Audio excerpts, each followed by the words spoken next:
As Rebecca said, it's great to see everybody back. Welcome to this kind of what we're calling a PURC refresher.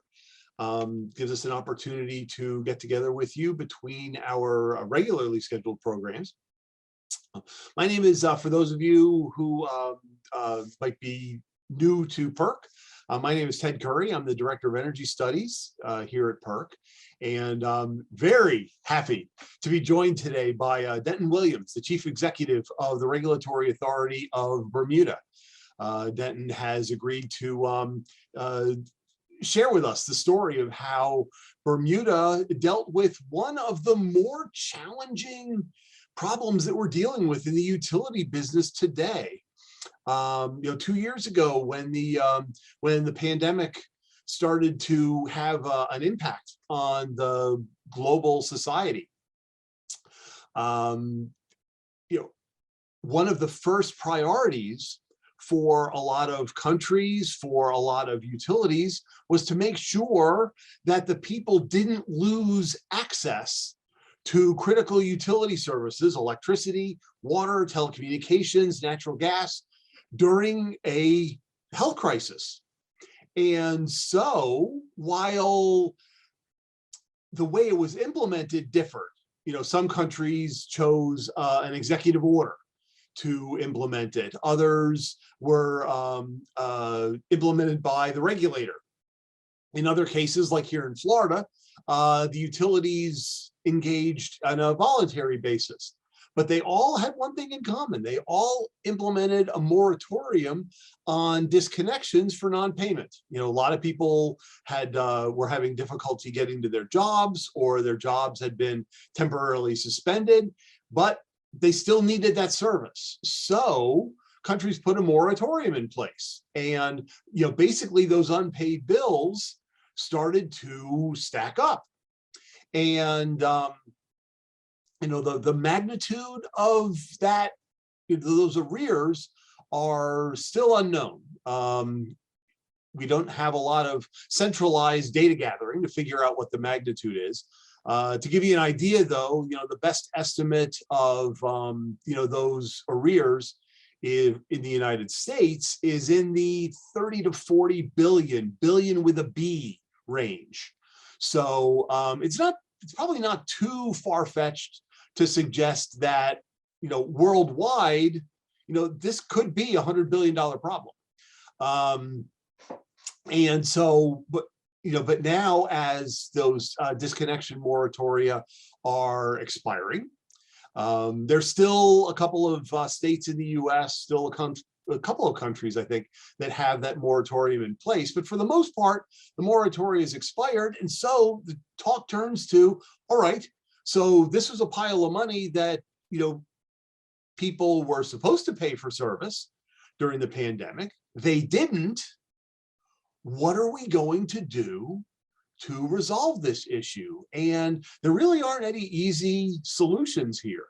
And, different countries are in different points of, resolving this issue. But we're really fortunate that one of those countries that did resolve the issue is Bermuda. And so Denton has agreed to join us today and talk a little bit about what this process looked like in Bermuda. How did the stakeholders get involved in basically in figuring out how are we going to address this? What are some of the mechanisms that they considered when they were putting it together? And then when they found a mechanism that was going to work for them, how was it implemented? What was the role of the regulator and the utility and the government and the people? Because this is one of those big problems in the utility sector. And, if you've heard me at any of our courses, you'll know that when it comes to some of these big problems, it's really hard for any one entity to address the issue by themselves. There's only so much that the regulator alone can do, or the utility alone can do, or the government alone can do. It takes everybody to figure this out. And so what we're hoping today is, wherever you are in this spectrum, whether, you've already resolved this issue in your country, or you're still thinking about it, or maybe you're even still trying to get a handle on the magnitude of those arrears. I think that there's definitely something that we can all learn from the story that we've seen in Bermuda. So enough of me putting the framing together. Let's get to the real reason that you guys all tuned in. And what I'm going to do is just turn things over to Denton. And Denton's just going to kind of give you, an overview of the early days of the pandemic in Bermuda, and what some of the early talks looked like, and then we'll get into some questions about how Bermuda ultimately resolved the situation. So, Denton, I'll turn things over to you. Thanks, Ted, and good morning, good afternoon, and good evening to all of you that have joined us today. So I'm happy to share what Bermuda did. Is obviously bespoke and tailored to our situation, but if there's something that's beneficial to everyone else, I'm more than happy to share that. So as everyone knows, the pandemic started early in, I should say late in 2019, but early in 2020. And we were quietly observing in early 2020, and this is not quite anecdotal, but I think many of you will relate to this. We actually had a consultant coming to the Regulatory Authority from London, and he was traveling via New York, and that was just at the time, and there was an outbreak in New York, I think in New Rochelle, and we said, you know what? You can go back to London. You don't have to come to Bermuda, and we'll see where this goes. And then immediately after that, the whole planet effectively went into this some form of lockdown, one way or the other, in almost all of our countries. So the first thing that for regulatory purposes that triggered action from us is that the government signaled to us that they were going to implement a national health-related lockdown, and they wanted to know what could we do to help assure that everyone maintained connectivity, so telecommunications, and also retained energy-related services. So that was the initial impetus for us to move into it. So we were observing generally, because we didn't really know where it was going, but once the government indicated that it was going to take a pretty extreme action, and they wanted us to think about it, that's when we first started to move. So that's how it started, and then from there a variety of things, as we'll discuss, took place. Okay, so so how long in Bermuda? How long was that the bill or the disconnection moratorium for non-payment? How long was that in place? So we actually had what's called an emergency general determination, which is basically a temporary emergency law that we produced, and it had a 6-month window. We could make it permanent if we wanted to, or modify it, or do anything like that. But it was 6 months, so that we could assess, and we could withdraw it at any time if we chose to do so. But that was the duration. Okay, and that and sorry, just to be clear, that declaration that came from the Regulatory Authority, correct? That was your yes. That was your declaration. Yes, it's one of our tertiary laws. So we got to make a mini law on an emergency basis, and we bound sectoral providers in both the electronic communications sectors and the electricity sector. Okay, great. Yeah. All right, so so that was in place for 6 months. Once the moratorium was done, then what was the or maybe especially as it was coming to a close, were you hearing things from the government? Were you hearing things from the people? Were you hearing things from the utility? About, hey, what are we going to do with these arrears? Or were folks more concerned with, how do I make sure that my service is going to stay on? Yeah, so maybe if we back up a little bit and talk about how it was implemented, that will probably answer some of those problems. So we obviously had never been through something like this. So we resorted to our emergency general determination, and it doesn't require us to consult with anyone. We can just issue it. But we did decide to have a very short and sharp consultation with the sectoral providers, and those are the licensees, and a variety of things came out of that. The first one was that we didn't want it to create a situation where people like myself could avoid paying their bill, right? So we structured it so that we had a definition of a class of persons. We called them relevant persons. These were people that were negatively impacted, that they could demonstrate by COVID-19, by loss of job or significant loss of income, et cetera. And they could declare that. That's all they had to do. They didn't have to prove it. They just had to declare it to the sectoral provider. And then the sectoral provider was obligated to keep them on and not disconnect them. And also they could not apply any penalties, and they could not apply any collections or late fees to any arrears that accumulated as a result of that. So that was the first thing that we did. And then we had the consultation, mini consultation. Basically, it was a Zoom meeting. And when we had that, several things came out of there, in that some of the smaller providers that relied on the larger carriers were also concerned that they were vulnerable. So we actually made a provision that they couldn't be disconnected either without our permission. So the larger carriers had to seek our permission. And then the safety valve for the whole process was that any of their sectoral providers could come to us and make representations to us if they felt that the level of debt was causing, not the level of debt, but the lack of income was creating a problem for them with respect to their operations. So that was the safety valve. So if anyone felt it was unsustainable for them, they could come to us for relief. Okay. So once the moratorium expired, were the service providers getting on the phone and starting the collections for the unpaid bills, or was that more of a transition, or did they come to you? How did you start to talk about this idea of, okay, how are we going to get this money back? So we took the approach that at first, because it was completely unknown, we took the approach that we passed the general determination.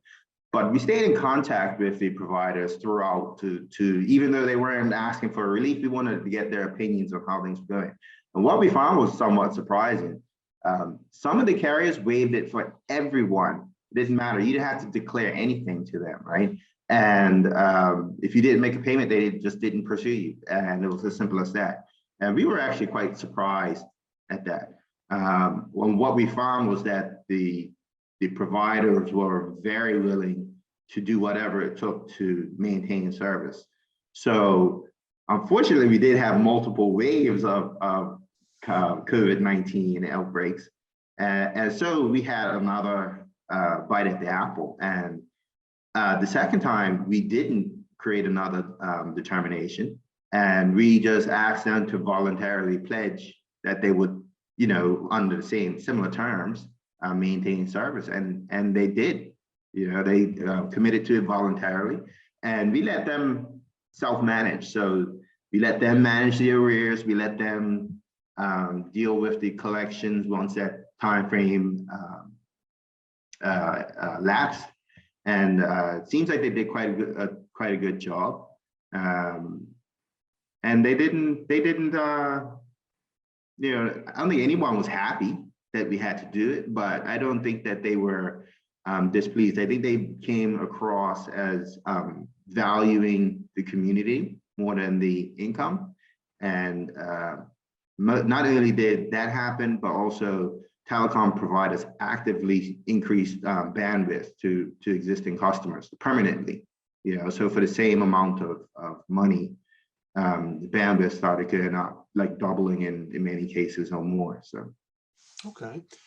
But at some point, somebody asked the question, okay,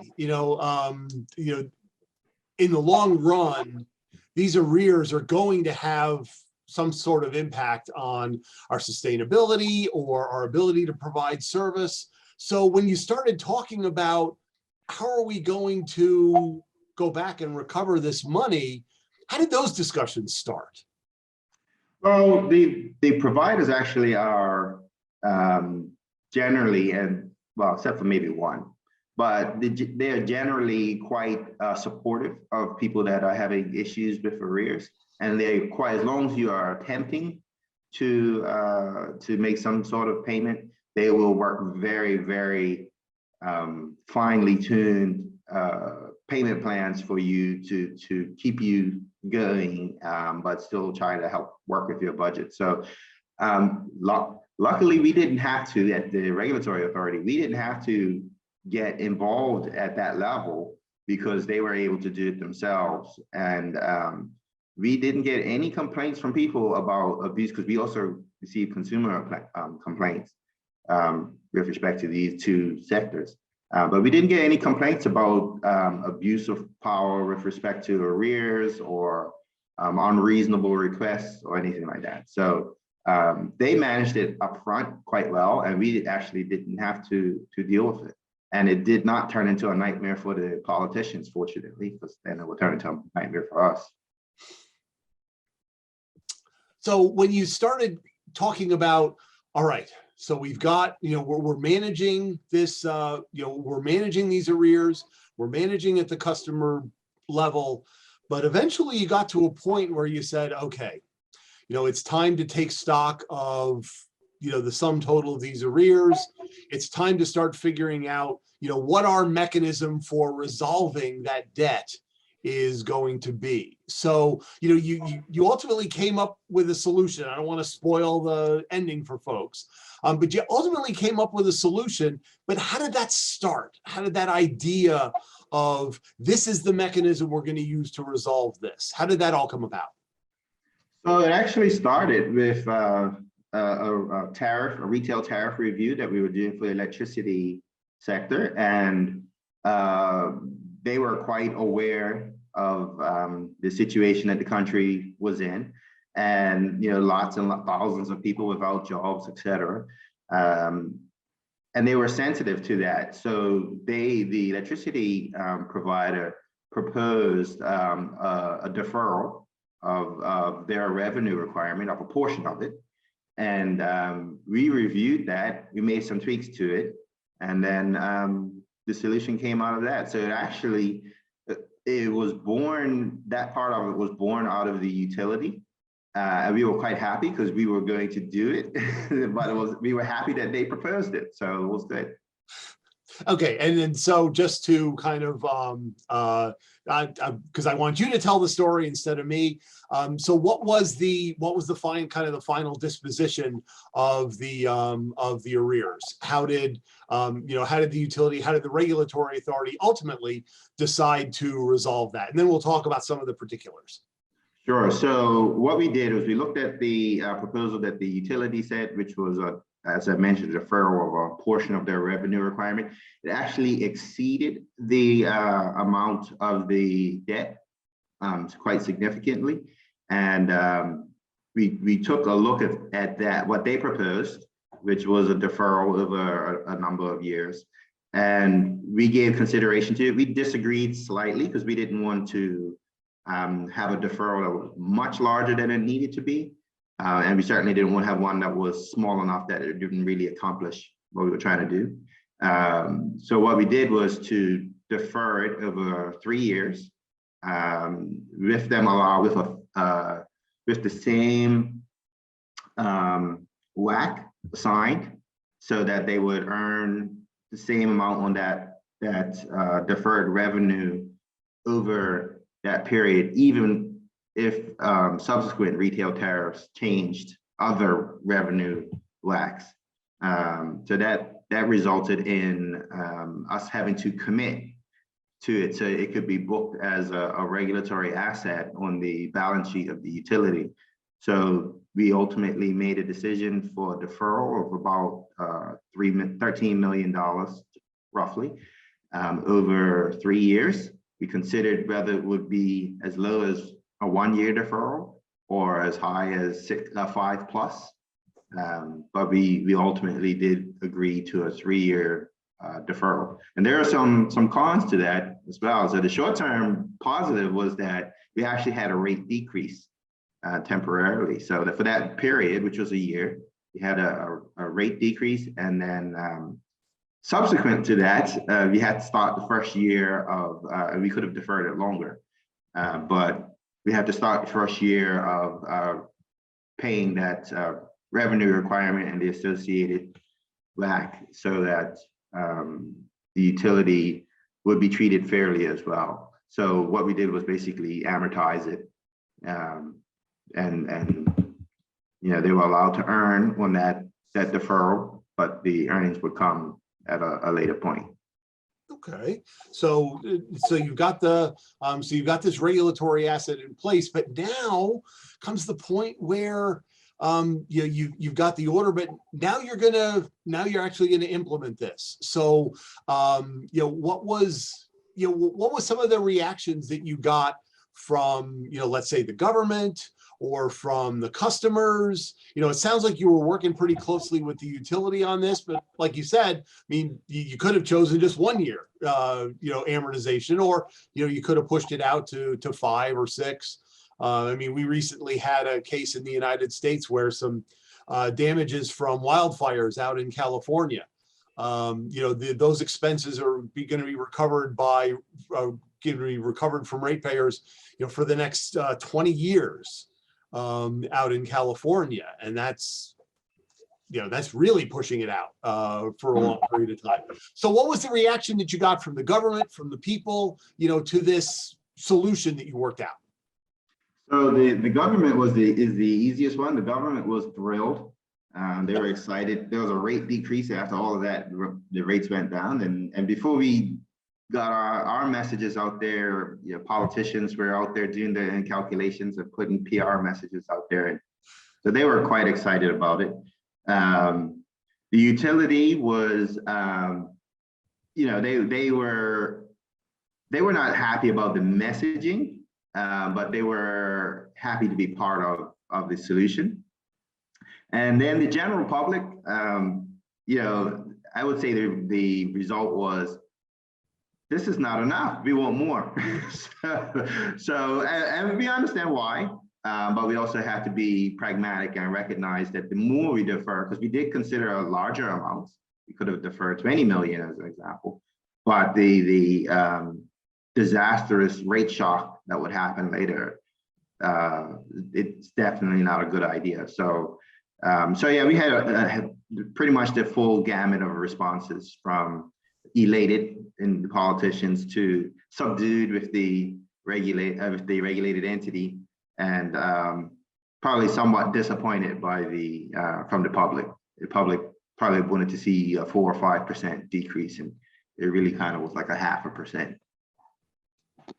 Okay, all right. So what I'd like to do, that's that's a great, just the idea that actually resolving some of these questions. I mean, I think it helps, other entities going through the same. What I'd like to do, we actually have a question in the queue from Kathleen. And I'll start actually with her question, but if other folks have questions about different aspects of the plan, how the RAB went through and arrived at this solution, please feel free. But I'm going to start here with a question from Kathleen, and Kathleen's asking that mentioning that the RA doesn't regulate the water sector, and she asked if you could briefly tell us what measures, if any, were put in place for the water sector with regards to the pandemic, and to ensure that customers still had access to reliable water service. Thanks, Ted. Thanks, Kathleen. So I guess part of the answer to this is going to be a little bit of the understanding of Bermuda's water system. So first, we don't regulate water in the Regulatory Authority of Bermuda. There's a combination of private sector services, and also there's some public service as well from the government directly.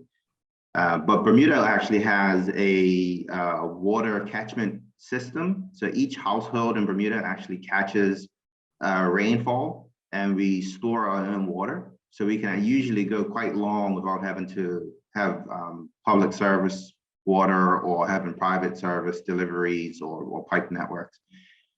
So for a lot of people, that actually wasn't an issue because of rainfall usually sustains us quite a bit. The government just simply didn't disconnect anyone. So anyone that had government service just continued to get it. And the private sector, you had to shop around because they have different prices, et cetera. But I don't recall anywhere where it became significant enough of an issue that it was mentioned to us. Not that we had powers there, but we generally have an understanding of what's going on in other industries as well. But it didn't seem like it got to the point where it was a major problem, which is ironic because during the time, more people were at home, so that, collection system we have would probably have experienced a lot of strain and heavier usage than normal. But I don't recall there being any particular issue related to water supply. Okay. Got a question in the queue from Sarah. And Sarah asks if you had any legal matters arising from the actions that you took. And if you did have some legal issues, how did you resolve them? Well, we always have, and as everyone on here will know, you always have threats. So when we even considered putting the general determination in place, there were grumblings about process and due process and the lack of consultation, et cetera. But we dealt with those. We spoke to those concerns, but we did not have any legal action taken against us. The utility, I think, briefly considered taking legal action in the retail tariff, but not because of the regulatory asset, but just because of other decisions about capital construction that was going to be allowed or not, et cetera, things like that. But generally, no one was really related to the debt and maintaining services. There were no legal issues, particularly in the second round where they voluntarily chose to participate. It basically would have been a political nightmare for them if they were to sue us over maintaining services to the public, and then that winds up in the public domain. It would just make them look bad. So I think most of them, even if they were unhappy, was savvy enough to not go down that road. Okay. We've got a question from Patrick. Patrick raised his hand. So Patrick, if you'd like to unmute yourself and ask your question, that'd be great. Hi, yeah, thanks, Ted. Yeah, I wanted to ask about, you mentioned earlier something about you deferred the profit, increasing the rates for your customers. Just a background, actually, I'm Patrick. I'm the chief regulator for the water service provider in Metro Manila, Philippines. We did actually a lot of the things you said about no disconnection, deferred tariff adjustments, etc. We did that. What are the consequences in terms of your capex rollout or basically capex improvement of your services? Because I remember one of the talks of Ted during the pandemic. I was attending it, and he mentioned to me that, okay, if you defer payment, the cons there will be that the service provider, the utility provider, will defer their capex rollout as well, therefore affecting the service. Because that's the problem we are facing right now. Because while we were able to defer all these tariff adjustments, there's no tariff adjustments until next year, since the start of the pandemic, because of COVID. But the drawback there is the utility provider stopped spending Mm. and fixing their infrastructure. So it caused a massive spike in my non-revenue water. Like for example, before our non-revenue water in a particular area was 20%. Now it's at 33%. So it's really that bad. So we are feeling the consequences of the failure to provide this tariff adjustment. So is there any the same similar situation in your in Bermuda? Not quite. What we're experiencing is that at the time, the utility was just concluding a major power plant build, and they had just started a major transmission network upgrade that has carried on for the last 2 years. And most of our cables are subterranean, so it drives people nuts if the streets are wide open. But they continue to spend pretty heavily on their capital program. And we did, as I mentioned earlier, we did allow them to apply for relief if they felt that they could not sustain what they were doing during that program. We haven't gotten to the point where they don't wish to spend. I think they're quite happy to spend right now. And even with the deferrals, they will still be allowed to earn that income in the future. So, you know, from our perspective, they kind of put themselves in jeopardy if they do something by not investing that's going to result in lower service quality, because then we would have to take a dimmer view of what they should reasonably be allowed to earn. So it's not that they're not going to earn, they're just not earning it this instant. It's just a little asynchronous, right? And if they were to cut back to the point where they're causing quality problems with the service delivery, then we'd have to look at that with respect to what is fair for them to earn. So it would create a bigger problem, particularly for them. We would also look at our regulations and see if they are appropriate for this new mode of behavior that we're observing. So they might catch us for a little bit where they could behave in a way that, you know, I'll say that they're in a bit of a temper tantrum, but we would adjust the regulations. The other side of it is that we take the regulatory asset side of it very seriously. So if we committed, so in this case, the WACC for that period was 7.5%. That is internally to our organization, that decision is sacred.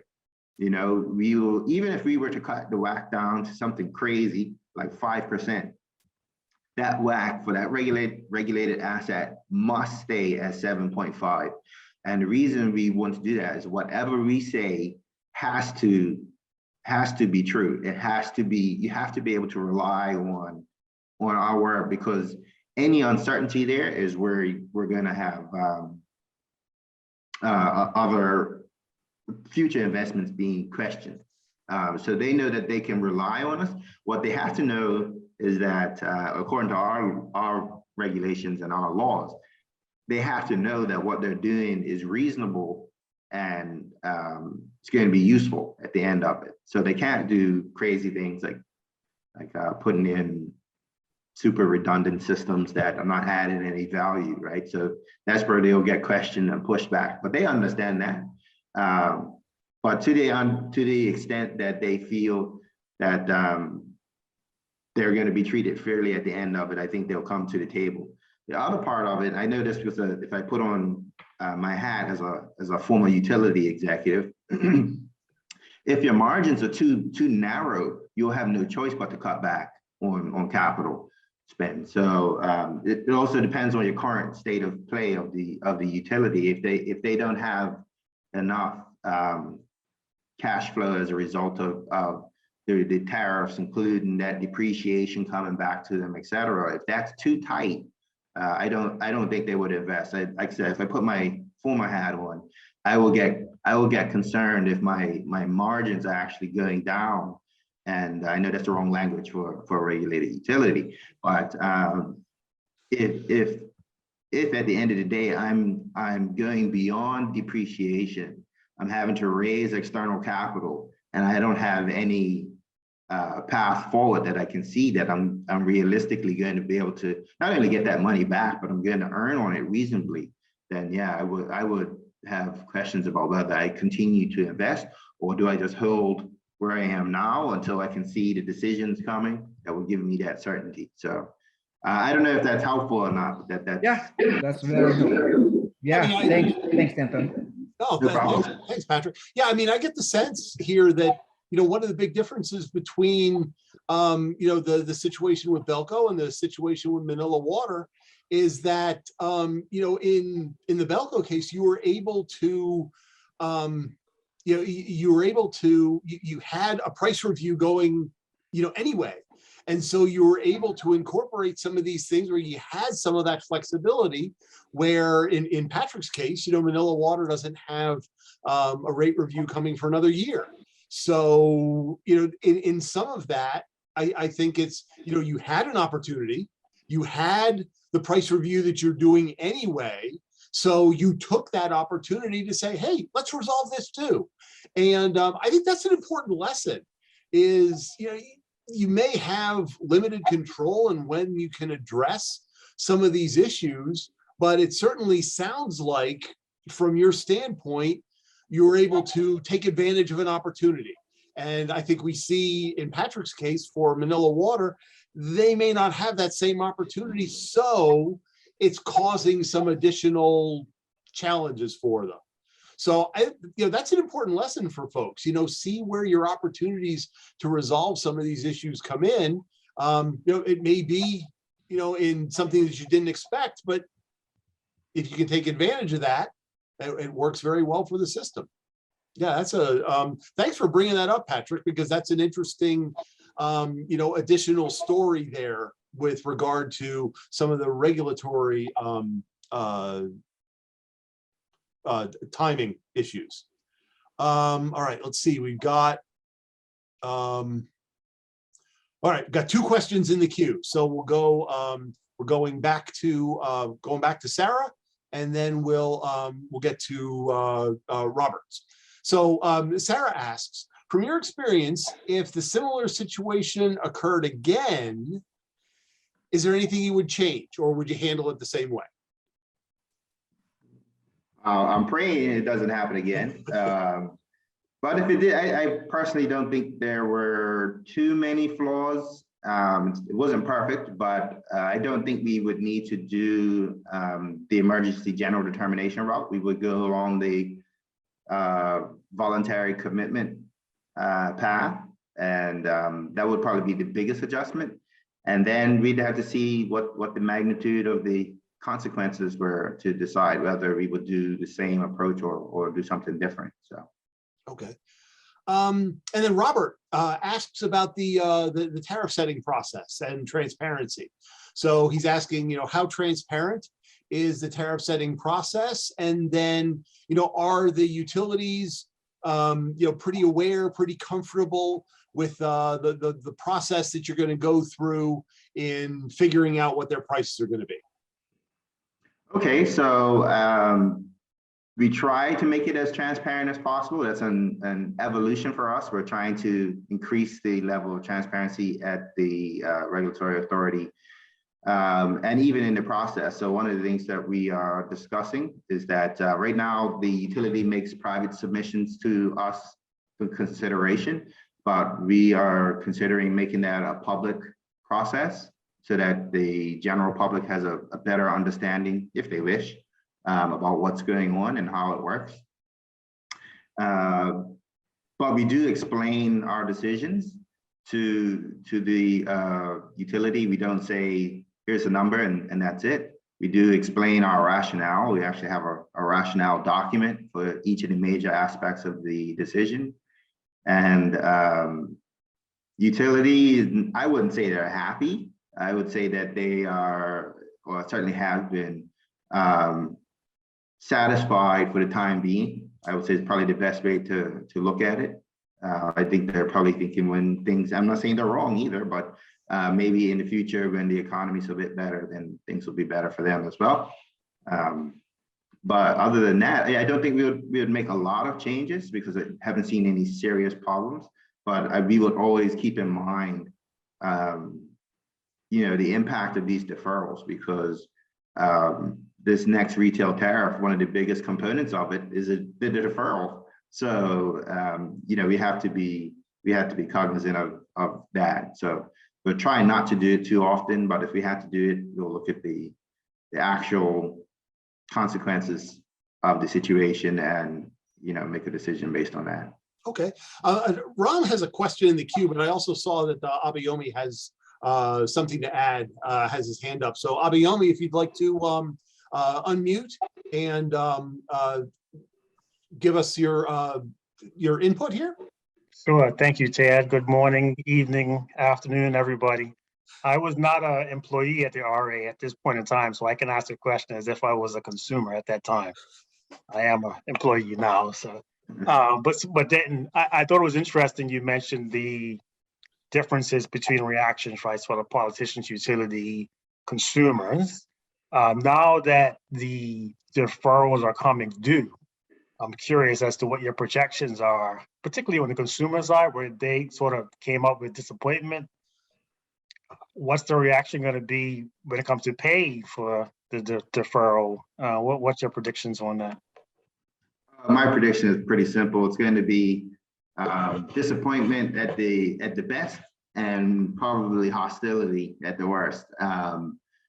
But again, we have to go into our eyes wide open and explain to the public that one of the consequences of the utility working to help us navigate these lockdowns was that the bill was deferred, right? And we have to pay it now. I'm happy to have that conversation. And on the other side of it, the RA does a lot of stuff that the people either are unaware of, which is our issue, or in some cases they don't understand the complexities of it. But I'm happy to explain those to people if they wish to hear them. And but we have to be fair. We don't want a situation where the utility feels abused and starts to do things that we don't like, and it results in problems in the quality of our service. And we have a pretty good reputation for the reliability of our electricity supply, and we want to maintain that. So we have to strike a balance. And sometimes it goes one way, like it did during the pandemic, in the favor of the consumer, and another time it goes in the favor of the utility. But in all times, it should be in the favor of the country. So you have to balance it, and balance it sometimes means getting to and fro. Well, actually, oh, thank you, Abayomi. And on that note, Ram's question is, how is the authority ensuring that consumer interests and rights are protected during this process of determining the tariff?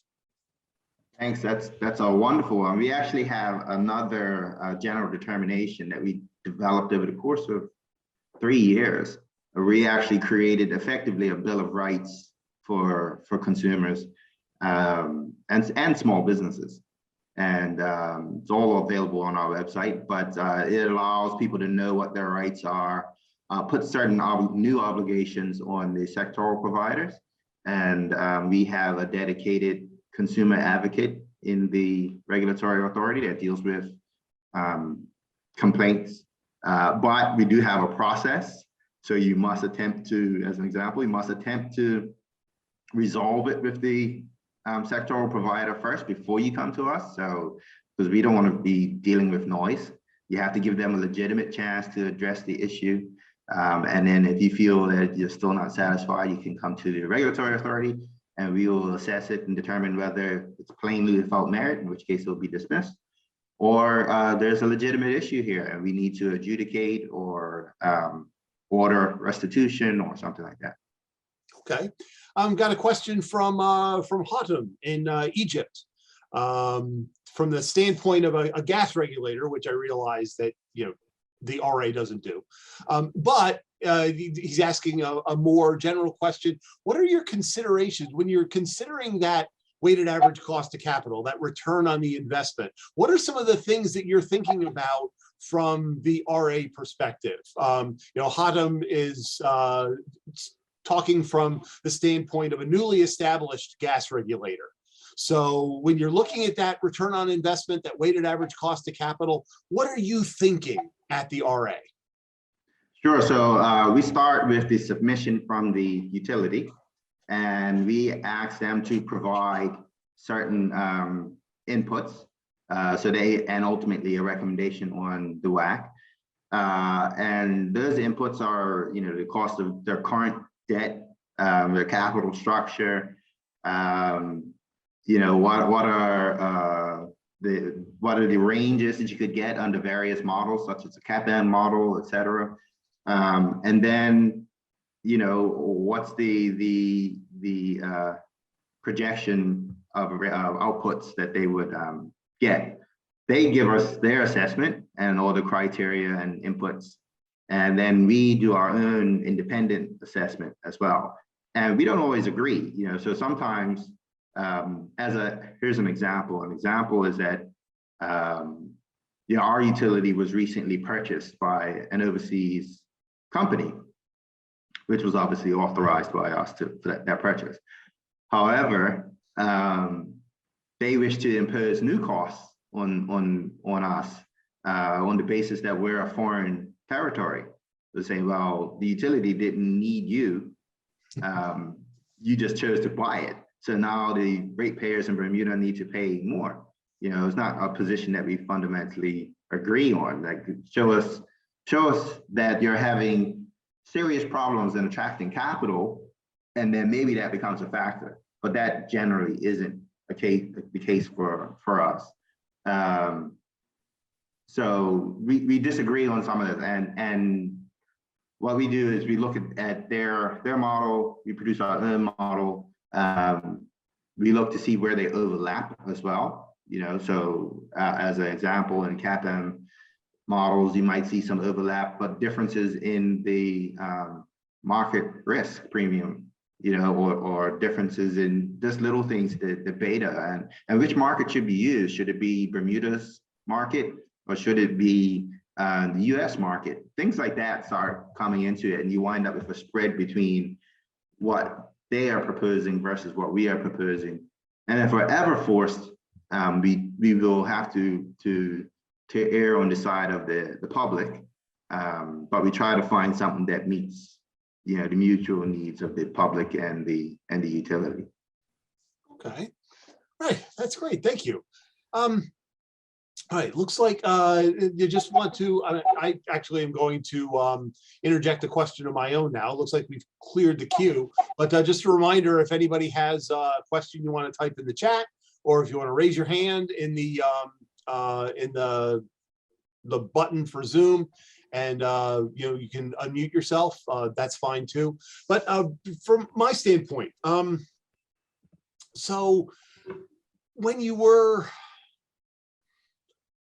when you're trying to implement some of these things, there's some folks that you can kind of count on to maybe count on as allies, in this process. And then other folks, it may not necessarily be that they're in opposition to resolving the issue or the outcome, but maybe that they may not be your allies in this process. I was just wondering if you could kind of outline who are the folks throughout all of this that you found to be your allies, and maybe if it was surprising or not. And then in what ways did they kind of help you through resolving this very difficult issue? Because like I said in the beginning, very few countries have actually resolved this. Everybody's kind of in the process of. So who helped you out the most? I would definitely have to say it was the sectoral providers. So their willingness to not only follow the rules that we put out, but their willingness to exceed them in many cases was the main factor. And in the case of the electricity provider, their willingness to propose a solution before we talked to them about it was a big part of it too. Some people I wouldn't describe them as allies, as more than like cheerleaders. The government was more of a cheerleader on that than an ally, mainly because it's government, and anytime we need help from them, it's very slow and bureaucratic, whereas we have the ability to be much more agile. So they want to help us, but they have a parliamentary process that they have to use, and anytime something needs to be adjusted, figure it's going to take 2 years or whatever, right? But they certainly give us, when things are going well, they certainly give us accolades and sing our praises when we make a decision that they're happy with. We probably won't get that in the near future as we deal with the deferrals. They may go silent and let us act as a shield, which is fine. We know our role. But certainly for COVID-19, our biggest allies were the sectoral providers. Okay. And then Robert from Ghana, back with another question. He was asking about, again, when you were coming up with the solution, and through the tariff setting process, what role did the impact of COVID-19 have on either? Well, actually, he's asking for both the interests of the consumers and the interest of the service providers through the tariff setting process as a whole. Well, I guess I'll summarize it in that it created a bias. It created a pro-consumer bias. We obviously knew the financial state of the utility, so we knew what they could reasonably bear and what they couldn't. So having that information and knowing the challenges that the economy was facing at the time, and more importantly, the uncertainty going forward, it created a bias. And we acknowledged that, and we even stated that this decision, it's going to be to minimize the impact to ratepayers.